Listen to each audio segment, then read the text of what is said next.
A $600 million photonics hub in Rochester, New York holds the promise of new jobs and scientific breakthroughs. But for a while, the news about the hub was less about science and more about politics. Ladies and gentlemen, we remain and continue to be the most innovative country in the world. And innovation is who we are.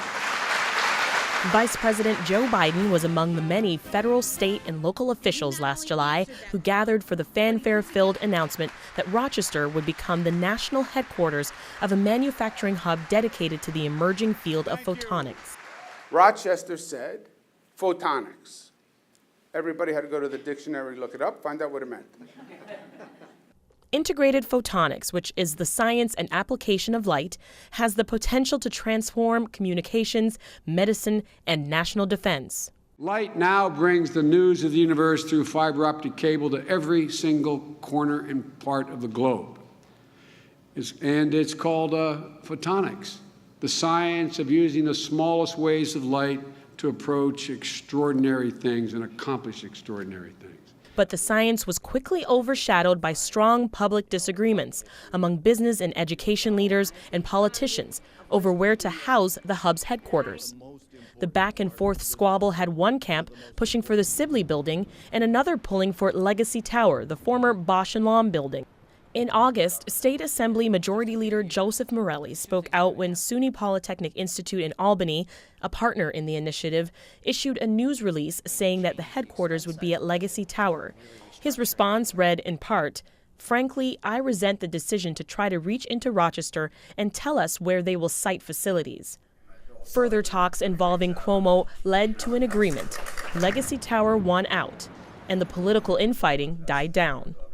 Congresswoman Louise Slaughter was one of the strongest supporters of bringing the hub to Rochester. She's looking beyond the rough start to the future.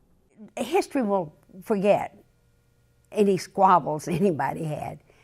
What history wants to know is that we made a difference and we made a change. Robert Duffy, the former lieutenant governor who is now the president and CEO of the Greater Rochester Chamber of Commerce, agrees. Some of the back and forth has probably been played out publicly. It's much more ado about nothing. Duffy has since been named the chair of the AIM Photonics Leadership Council, a group put in place to help everyone get on the same page. It's our job and I think our responsibility to put our best foot forward. If there are any disagreements, resolve those quickly and peacefully and move on and really work as a team. And it means putting aside turf, egos, parochialism.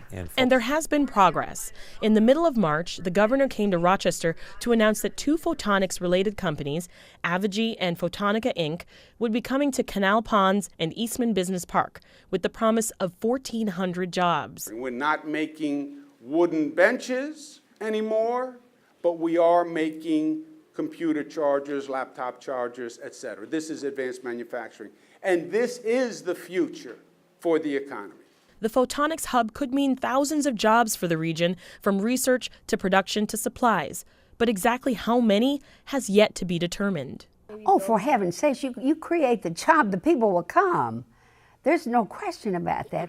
But as Cuomo pointed out, it's up to everyone to make sure those jobs are created. We said one thing from the beginning.